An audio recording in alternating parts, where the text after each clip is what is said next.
I'm excited about today's conversation. Yeah, I started reading Kennedy's. I finished How to Be an Anti-Racist, but I started reading his Stamped from the Beginning about the history of racist ideas. It is so eye-opening. So Yeah, I'm very interested in where what you've gleaned, and going back to ancient times, as you said, it will be interesting. right. Yeah, I'm. The more I've been studying about ancient times or just any time before the Enlightenment, I'm realizing it's the Enlightenment where we actually kind of started going racist. You can't be racist before the invention of race, and so it's like the racial hierarchy was invented to sort of justify a lot of these ideas of one type of person being better than another. Right around then, and it's a little jarring because I used to idealize the Enlightenment times so much. A lot of So many of us did. If we studied that at all, those were the people who set the foundation for our country, et cetera, et cetera. Whew. exactly, and so it's But interesting sieving out the ideas that we want to keep and those that are actually quite destructive and painful. So it's tricky. Jefferson is an exceedingly complicated person. The part of Stamped from the Beginning where he's talking about Jefferson. Mm-hmm. Yeah, and it's so funny once you really start thinking about these ideas and just having your ears pricked for racial ideas and Black history. Of course, I'm actively researching all the time, but one of the things we're going to talk about today is race in Pompeii and what the diversity looked like there, and how differently they thought about just different people being from different places. They wouldn't have called it race. But I was telling Zach, I was just watching some documentary about Pompeii that had nothing to do with anything, and they started talking about the remains of Black people being found and what that meant and what day-to-day life looks like. So I'm excited to get to that. Yeah. And I'll wait a second more for Judith just in case. Ellie, a few weeks back, I wanted to say, or maybe it was just a week or so ago, but I saw that you got a haircut and I liked it. Zach also That's a great background color, Ellie. You look good against that red. I don't know if she's hearing us. I'm just gonna mute myself because the cats are clawing everything and it's probably loud, so. Oh, no worries. Oh, and of course, Patty will probably join also once she's out of her Pilates class. And I found so many great videos for today. Actually, I want to go ahead and start with one just to kind of give an actual scientific background to race before we dive into what is considered scientific racism. Whenever we get around to what the Enlightenment did, they kind of gave pseudo-scientific reasons for being racist. So this is another example of me just finding resources for this class. Everywhere I look, I found a TikTok video that I think really captures the real history with everyone's favorite Bill Nye the Science Guy. And I'll have to post all these later. A little later today, we're going to be drawing the Caucasus Mountains, where the term Caucasian came from. So here's a quick picture of them before this TikTok video, but let me turn up my thing, because the way this works, it starts playing. Ultraviolet light blends in each latitude. Okay, here we go. Hope y'all can hear this all right. Uh-oh, it's silent. Why is this silent? Okay, let's try that again. This is a map of the continents of the Earth showing how much ultraviolet light blends in each latitude.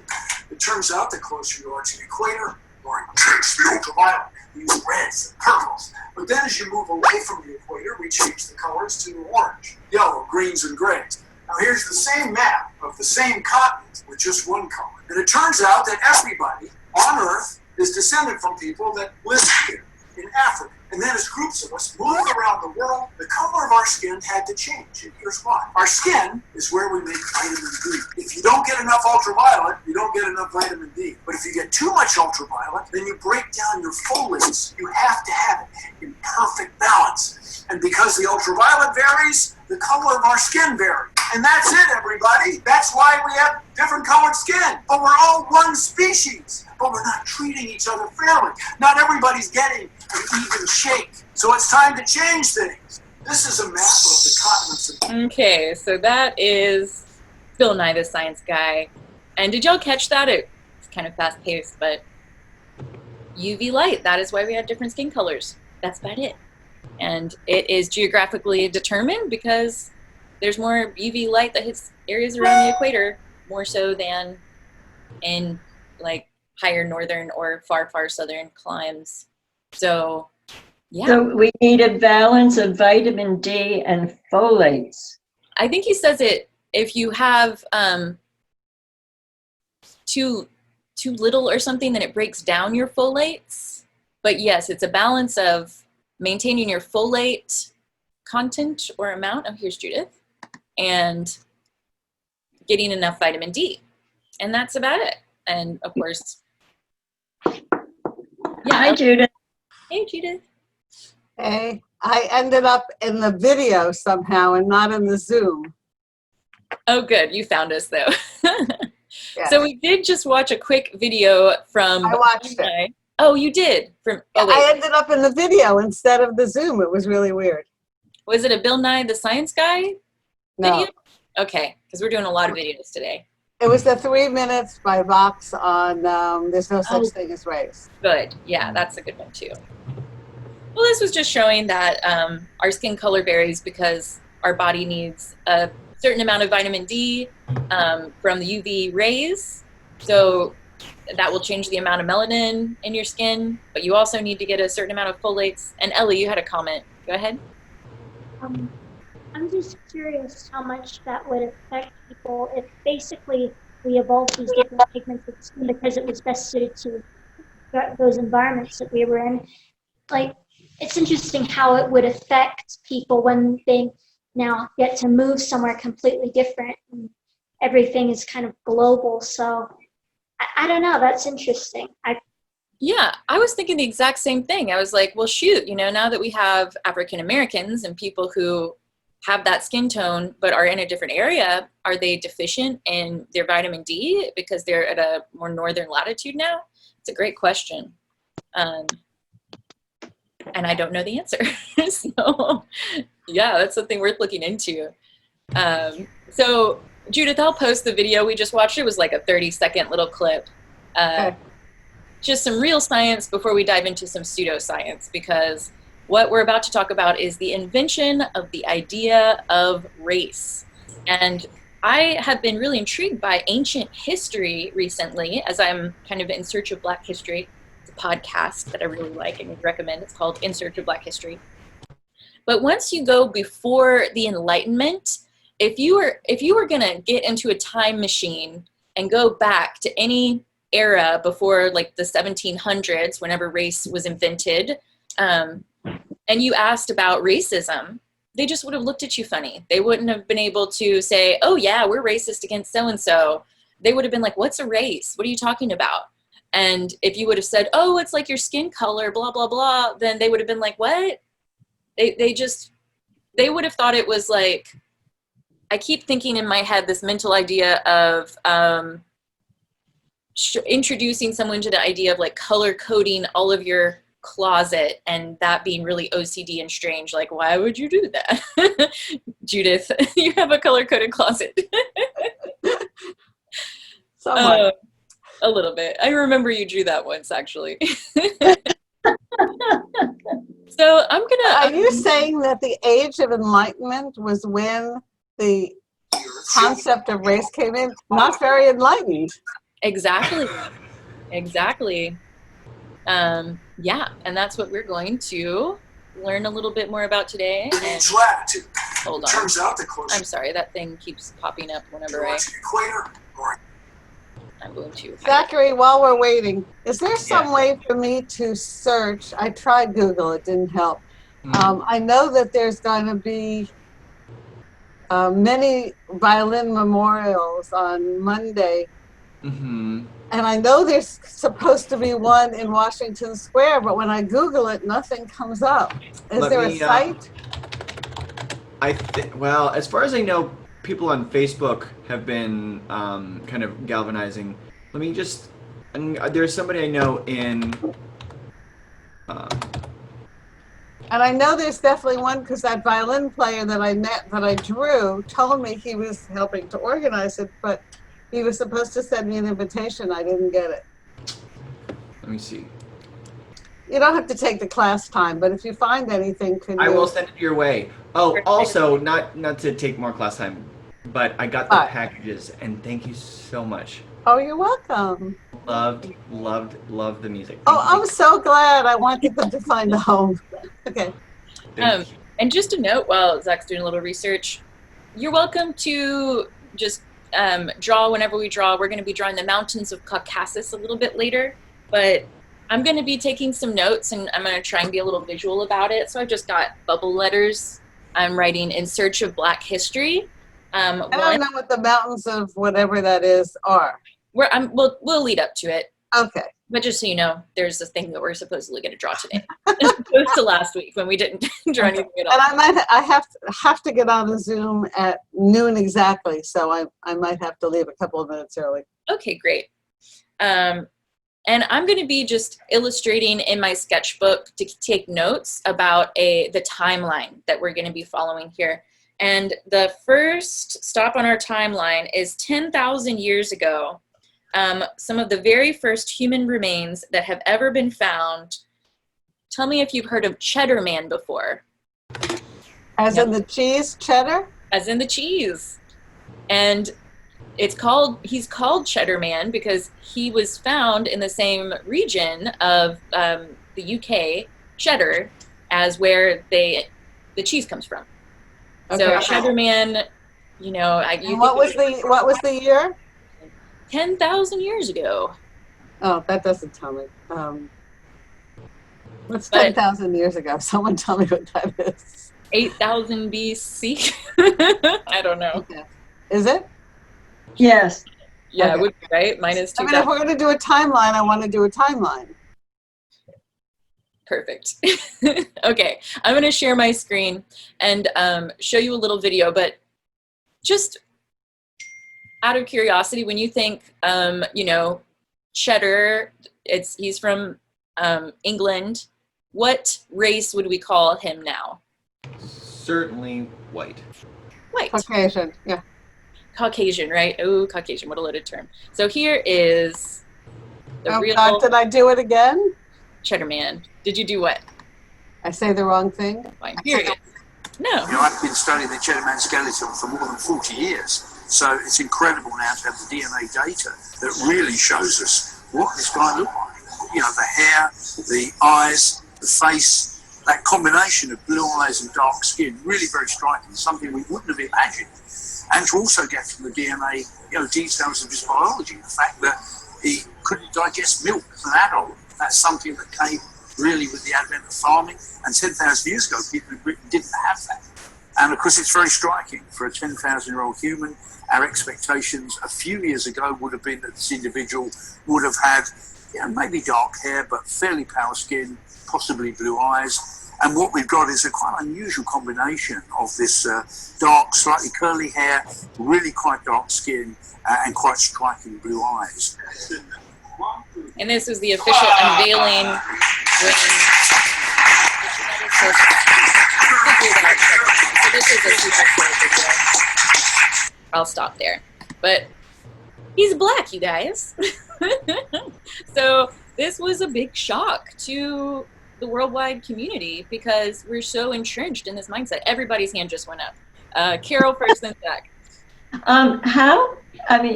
The remains, presumably after this many years, wouldn't have skin on it. So did they sleuth that out from the DNA that indicates the DNA would have created this color brown skin and that color eye and that type of hair? Right? Wow, that's amazing. Amazing. That was my question. Right, and we'll learn a little later, I think in one of the other videos, a lot of videos today, about how there is no genetic marker for any particular race, because race is a political construction. It's something that different political groups, different groups in power have decided to categorize people in, usually in order to push a political agenda. So race is more a political determinant or descriptor than it is anything else. And it wasn't until the Enlightenment era that we started even differentiating them. Yes, Ellie. I was just thinking about how that relates to a modern day issue where a lot of far right candidates are trying to call into question Kamala Harris's race, which I find so interesting because it is a social concept in the first place. I don't know, that's just bizarre to me. Absolutely. Good connection there. Especially for people who are so entrenched in this idea as having been like, I think whenever we don't know history, we just imagine things have always been the way they are. And so that's why it's so valuable to learn this ancient history, because you realize that whole conversation they're having, like, oh, is Kamala this or that? It's just a political tool. It has nothing to do with anything. Hey, Patty. Hi, Patty. How's it going today? So we're talking a lot about... No, we can't hear you. No, we still can't hear you. Hear me? Can you hear me? Now we hear you. Perfect. Awesome. Hi. Hey, we're talking about how race is an invention that's used for political purposes today. And we just studied that, or just learned that some of the earliest human remains, 10,000 years ago, they've got new DNA technology that was able to show the skin color of this man who was found in England or in the UK. His name is Cheddar Man because he's from Cheddar, the region where the cheese came from. And it turns out that he has these blue eyes. He's one of the earliest Europeans, but he has brown skin, dark skin, what we would consider black today. And this just goes to illustrate that the ideas of race, because this is the earliest European, you know, today we would think of that as a white person. White people are connected to Europe now, but that's not historically accurate. The very first Europeans appear to have had black skin. So we're kind of deconstructing these ideas of race, and we're going through ancient history up to the Enlightenment today. So now that we've visited, oh yeah, Judith, go ahead. So are there people, now that this discovery has been made, are there people who are debunking it because they don't want to believe that there are early Europeans who were dark-skinned? In the same way that people debunk the Holocaust or anything they don't want to believe. Climate change. Oh, you know, that's so true. Anytime that there is some scientific discovery, there are people who want to go back and rewrite science. There are people who believe the earth is flat, you know? So some people just don't listen to science, and God knows we're dealing with that right now as we go through this pandemic. So I wouldn't be surprised, Judith.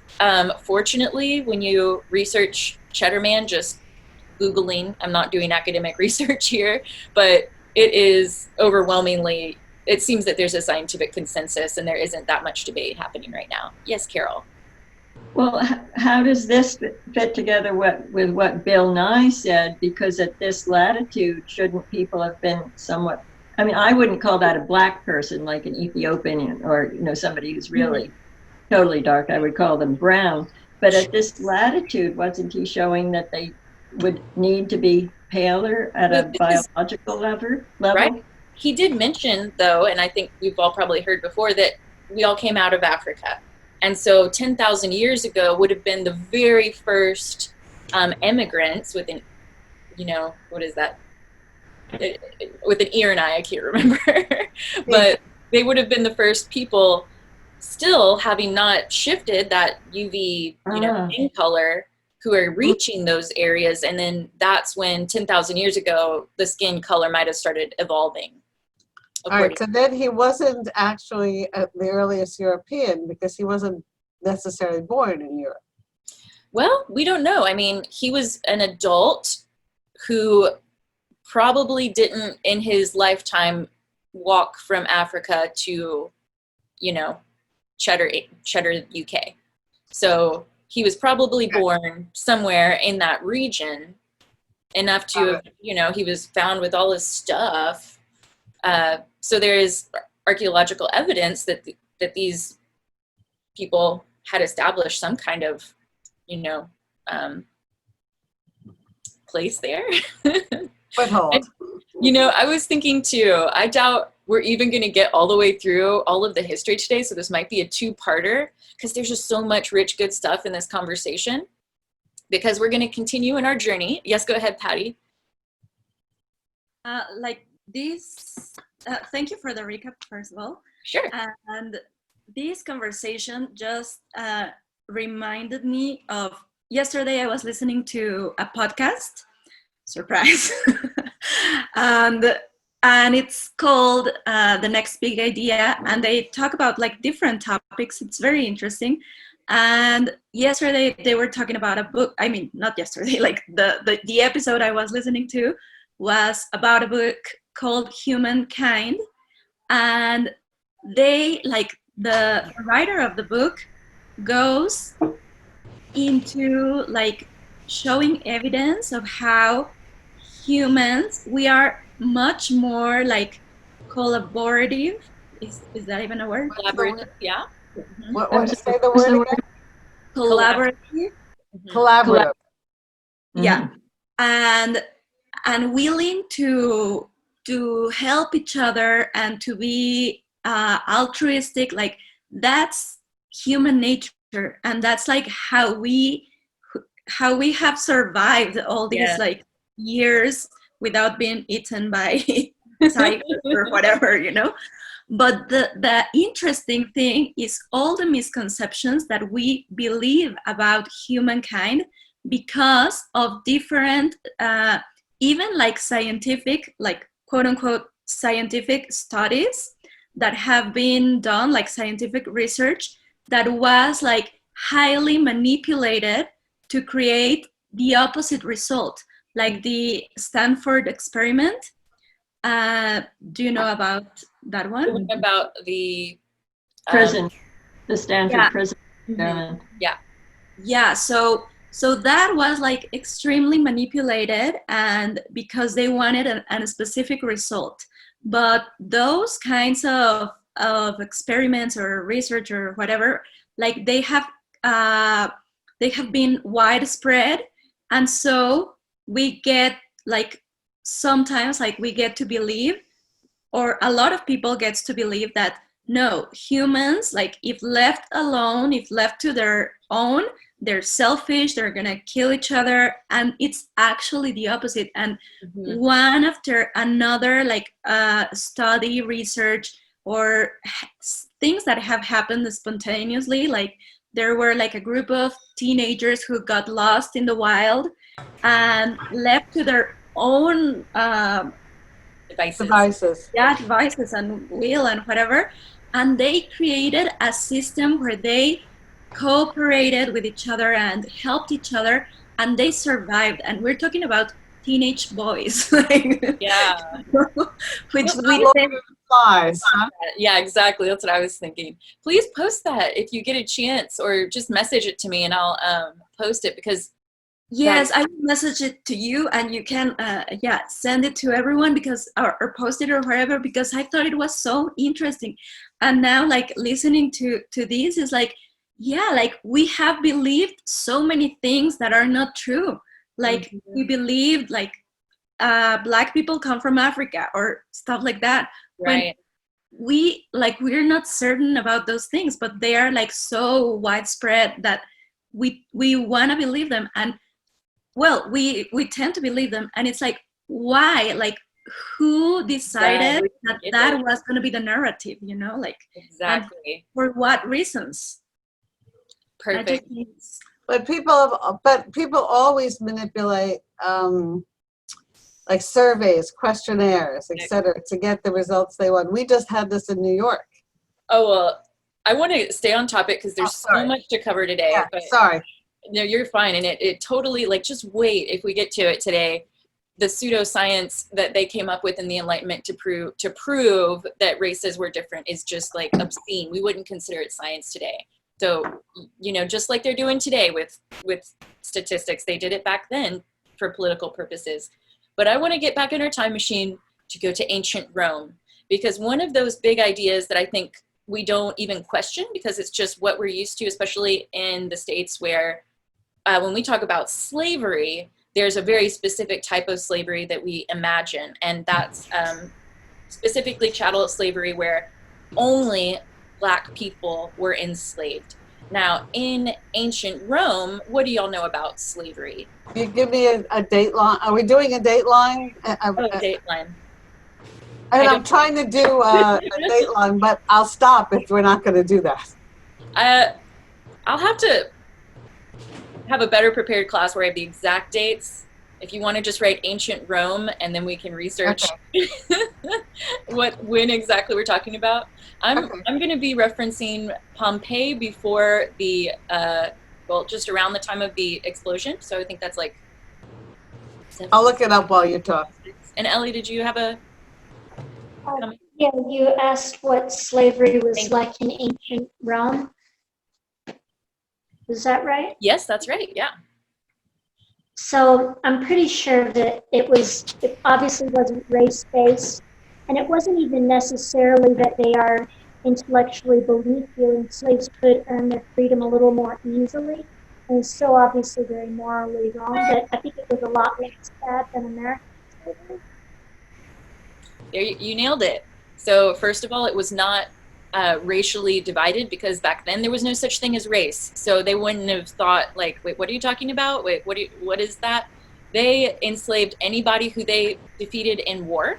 And at that time, in the growth of the Roman Empire, that was pretty much everybody who wasn't like from the boot of Italy. Are you talking about the eruption of Mount Vesuvius?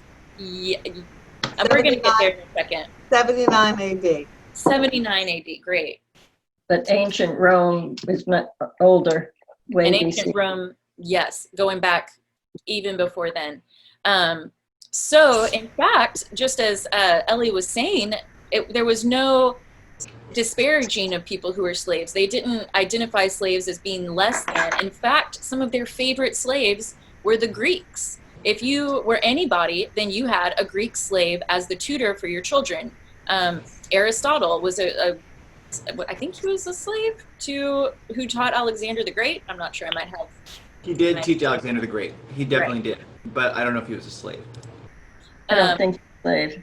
So not enslaved, but there were definitely lots of Greeks. It was a trend, right? And Romans also stole the whole culture of other people as they enslaved and then kind of spread their culture around. So just with this mindset, we're going to watch very quickly a little blip out of a documentary on Pompeii and the remains that were found of people in a cave who had rushed down to hide from the volcano. What's interesting is there were two piles of bones. On one side, very wealthy people, and they discovered this just by literally the amount of gold and jewels that were on this group of bodies that were found. The other side of the cave were poor people. And just so you know, if anybody had green bones, because they're going to reference green bones in this clip, the green was because there was so much money or jewelry on the body when it was decomposing that it stained the bones green from the metallic coins. So that's just something to know before you watch this clip. The green bones. And here we go. I like singing them bones, them bones. And if you want to watch this whole thing, it's How Did the People of Pompeii Live? Here we go. We know that Pompeii is in some ways a surprisingly multicultural little place. There are foreign objects here, foreign imports. It's got a port. It's looking towards the outside world. what's always been much trickier to pin down is just how far the population was multicultural. Have we got any evidence from these skeletons about the makeup of Pompeian society? I mean, really, the ethnic or racial makeup. We found 2 skeletons where we're quite sure that they are of African ancestry. This is from the so-called rich group, and there's another one, it's a female lying on her belly there, and she's of African origin. Tell me how you know it's of African origin. It's just the shape of the face. I mean, are you talking sub-Saharan Africa, not North? Yeah, black. Black Africa. Black. What you're seeming to suggest, and I think that's a really important point, is that there are people living here who have an origin really on the other side of the Roman Empire. Yeah. That's not the only thing interesting about the African skeleton. His skull is green, stained by metal objects, and he's in the group found with treasure. He was the slave of someone rich, but he might also have been rich himself. We can't assume all Africans were slaves. Brutal and degrading as Roman slavery certainly could be, it wasn't as straightforward as that. In one ancient cemetery outside Pompeii is a tomb that paints a much more complex picture of slavery. And I'm going to go ahead and stop it there. Essentially what she finds is the tomb of a previously enslaved man who had gained his freedom and then become very wealthy. But this was one of a couple of different examples I'd found of Black people's remains in ancient times just being found all over the place, and that they weren't always slaves. And for someone like me who was raised, in the South, where we're kind of brainwashed when you think of Black people anytime before 1960, it's like, oh, slave sadness. So that was a little bit of a mental wake-up call for me, just reframing history, that in ancient times there was no hard and fast rule like many people think of today, that slavery was racially determined. What are y'all's thoughts or reflections on that? I mean, it makes total sense that if you if you are in power and you conquered whomever loses the war or whatever battle, that they would be subjugated to being your subject, and that has varying degrees of of humanity or not. Yeah, there are many novels about that, historical fictions about, conquering the Greeks, and the Greeks become their slaves, and then they become their wives, and then and then there's another war, and it goes the other way. Mm-hmm. Not surprising. Cool. Well, continuing in the time machine, I don't have a video or anything on this, but I would highly recommend the podcast. I've mentioned it a couple of times, In Search of Black History. It's an Audible podcast, and really well done. One of the stories that she tells is of the Middle Ages in England, that there were remains found of Black people in the plague mass graves. And that just goes to show that there was racial diversity, or just, multicultural diversity, even as far back as then. And when you think about the typical story of immigrants, they tend to be people who are ambitious, people who have,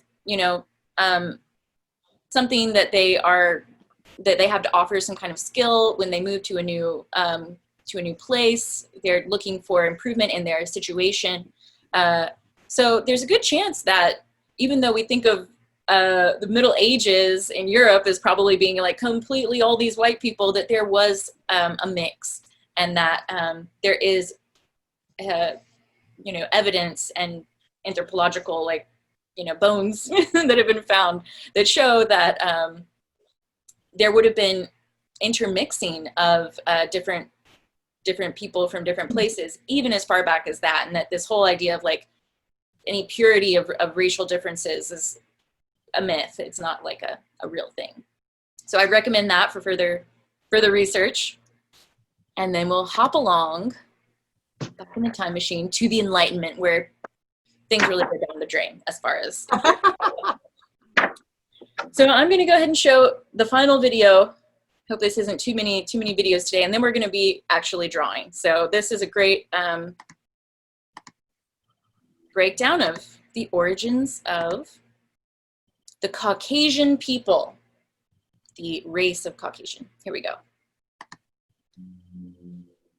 White people, Caucasian? The answer is surprisingly, I do know what this show is about.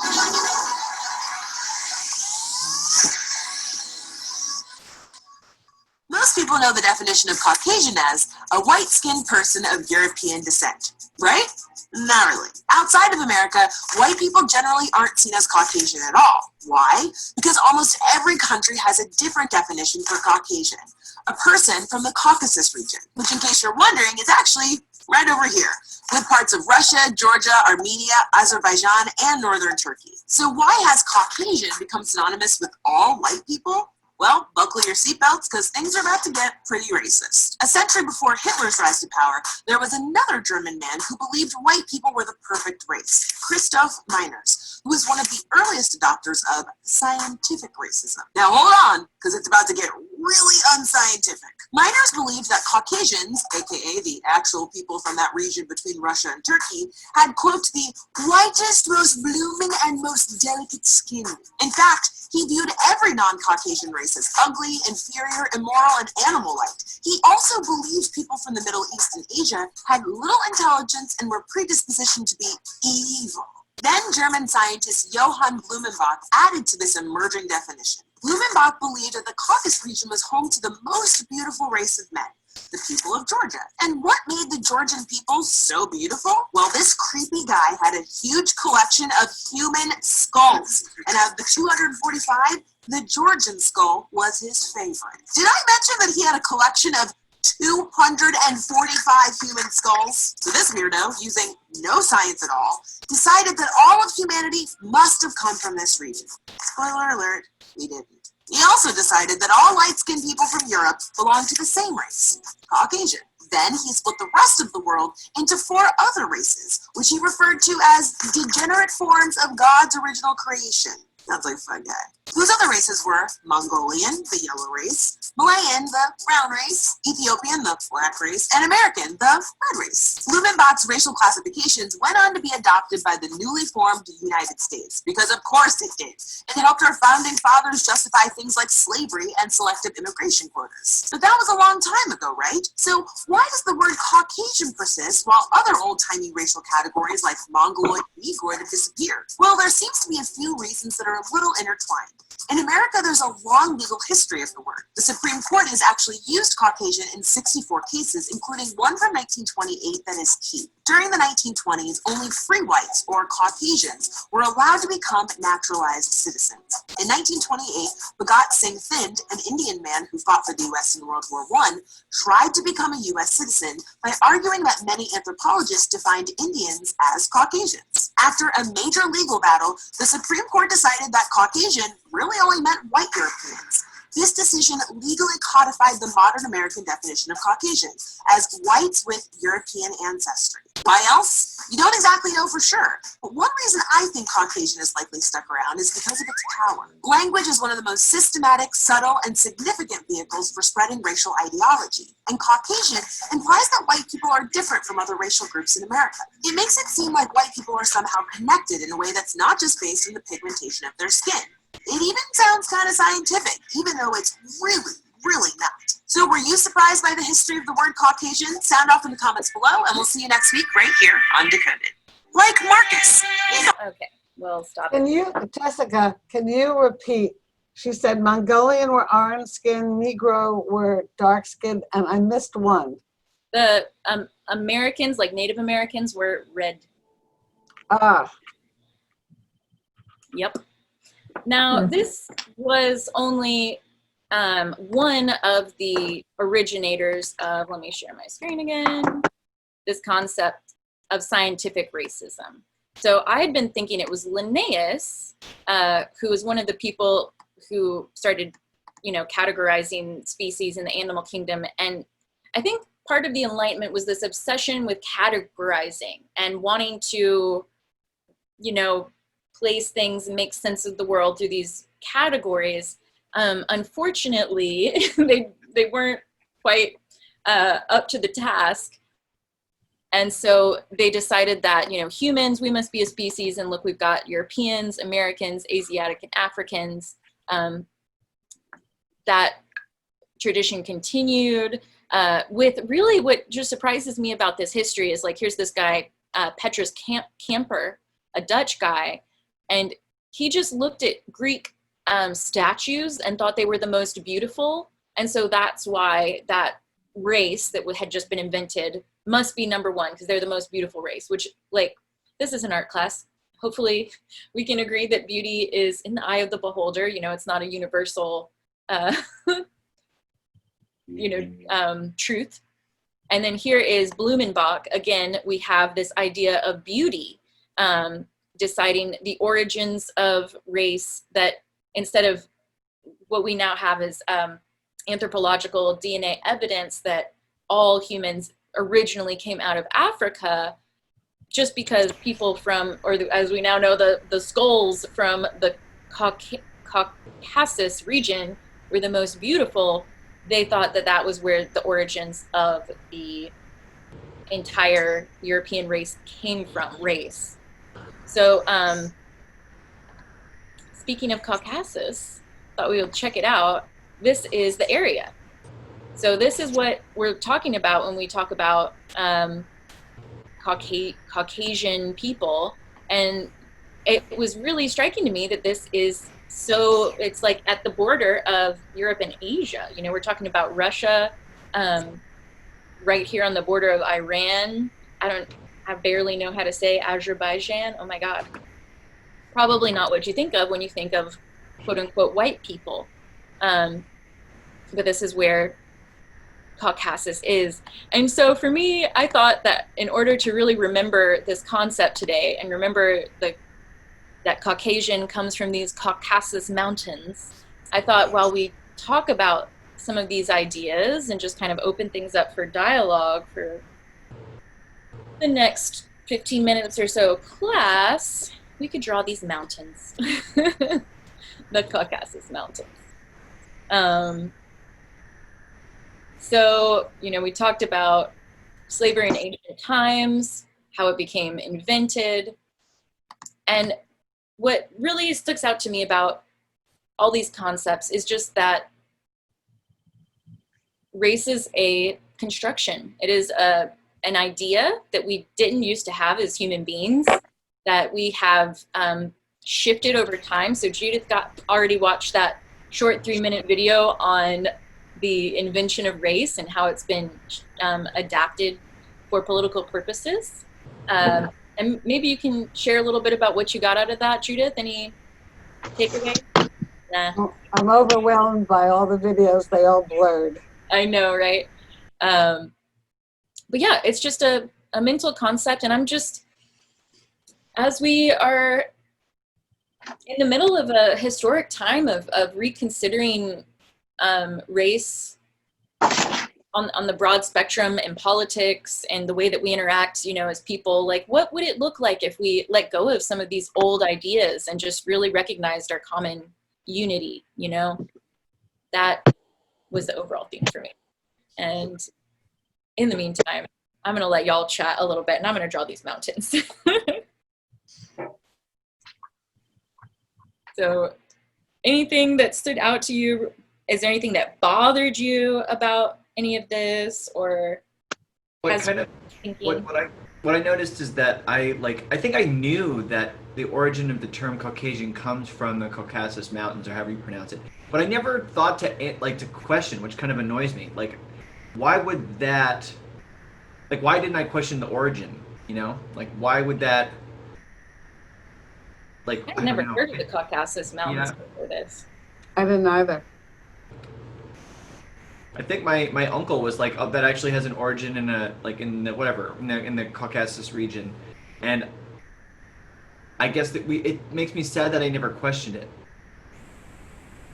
Well, and Hmm. that's a good point, though, because that, like, when we're kids and when we're growing up and all the way through supposedly like college, I guess, you're just kind of accepting what you learn from other people in your society, and that's how we create culture, and that's how you get by in the world. So, you know, really, our schools are not designed to encourage critical thinking and have you ask questions about the origins of things. These look like the Himalayas. Never been. Yeah, and that is so important, like what you just said, Jessica, about like how school doesn't encourage critical thinking is actually the opposite. Like we're encouraged to memorize and believe whatever we're told. And then it's so funny when you start growing up and you start realizing that so many things that you believed are actually not true, that they're very, very wrong. And sometimes, yeah. Yeah, but it's part of the system. Like that's how it's meant to be. Like it's not a mistake. Like, you know, it's easier to control and manipulate people who just blindly believe what they're told. Mm-hmm. And in the end, the people who originally designed schools, for example, you know, they were trying to prepare workers to go sit in factories and, you know, not really question the person in charge of the factory. They just like, oh, you need to learn how to sit down and be still for 8 hours and be at your desk or sewing machine or, you know, your spot in the Yeah.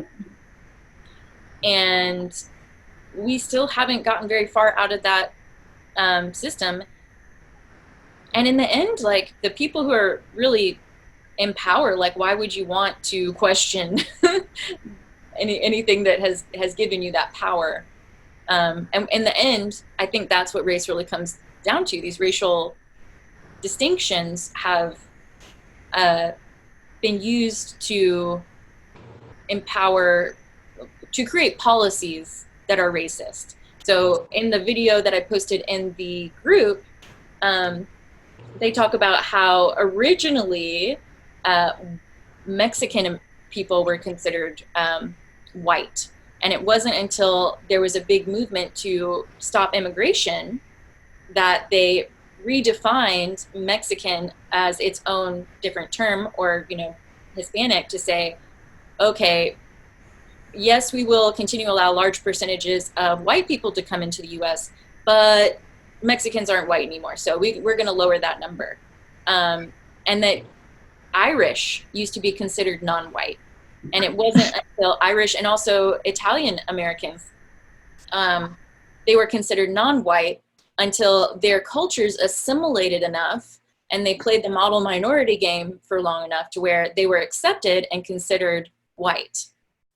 So the definition of race has changed a lot over time, even just in the States, in the way that we define these groups in order to, decide who's going to be in our country. Do you think that education is like that in all countries where kids are not encouraged to ask questions? It really depends on the country. You know, there are still countries where girls are not allowed to go to school. You know, it's a power play in all areas. Education, I think, is power, what we learn, and who gets to be educated is just as much a part of that. Mm-hmm. So there are some shining examples, I think, of specific school systems that probably do a much better job, but they're also horrible examples of the exact opposite. Yeah, I think like the most advanced school system is in Finland. Yeah, like, they win all the awards. Yeah. Yeah.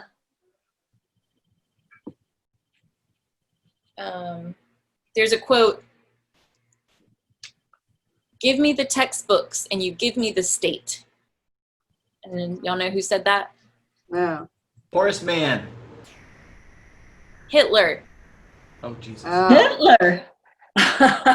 He understood the power of education. If he could teach, young German kids whatever he wanted, then he was seeding ideas that would allow him to then come to power and do the awful things that he did, crimes against humanity. But if you teach people a certain way, then you end up, they believe it. And I think we see that so strongly in the States right now.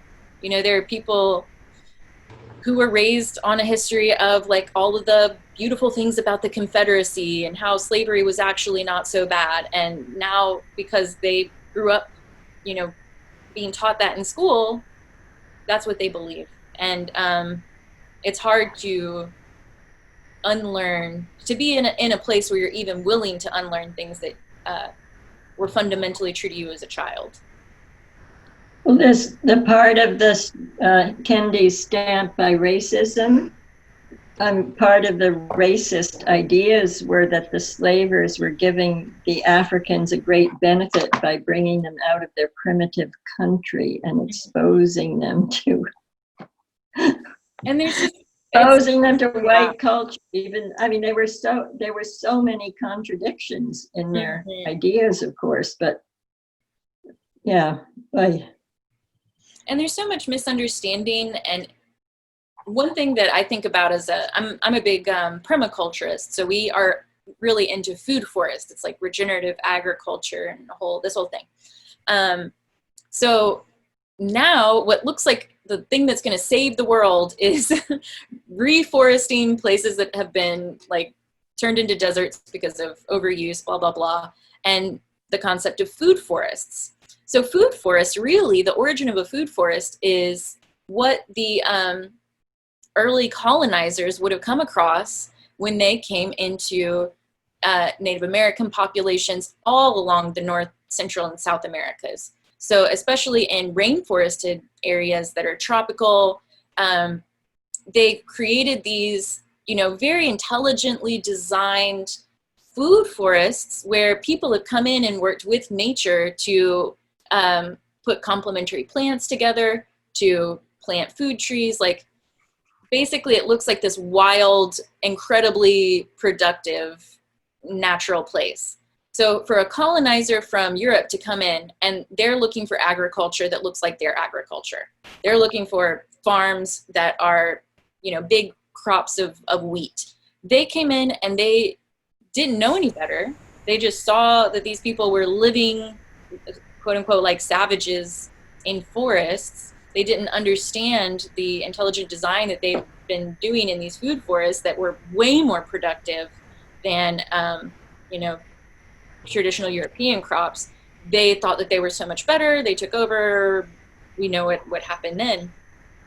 But in fact, like, there was an incredibly sophisticated system of agriculture there that is now being returned back to as like, oh, this is the way we got to do it. These monocrops are going to ruin the planet. So there's just so much misunderstanding that happened back then. And it's painful to learn about, but there's, hopefully we can learn from history and change some things. I don't know. I love the Spanish word ojalá.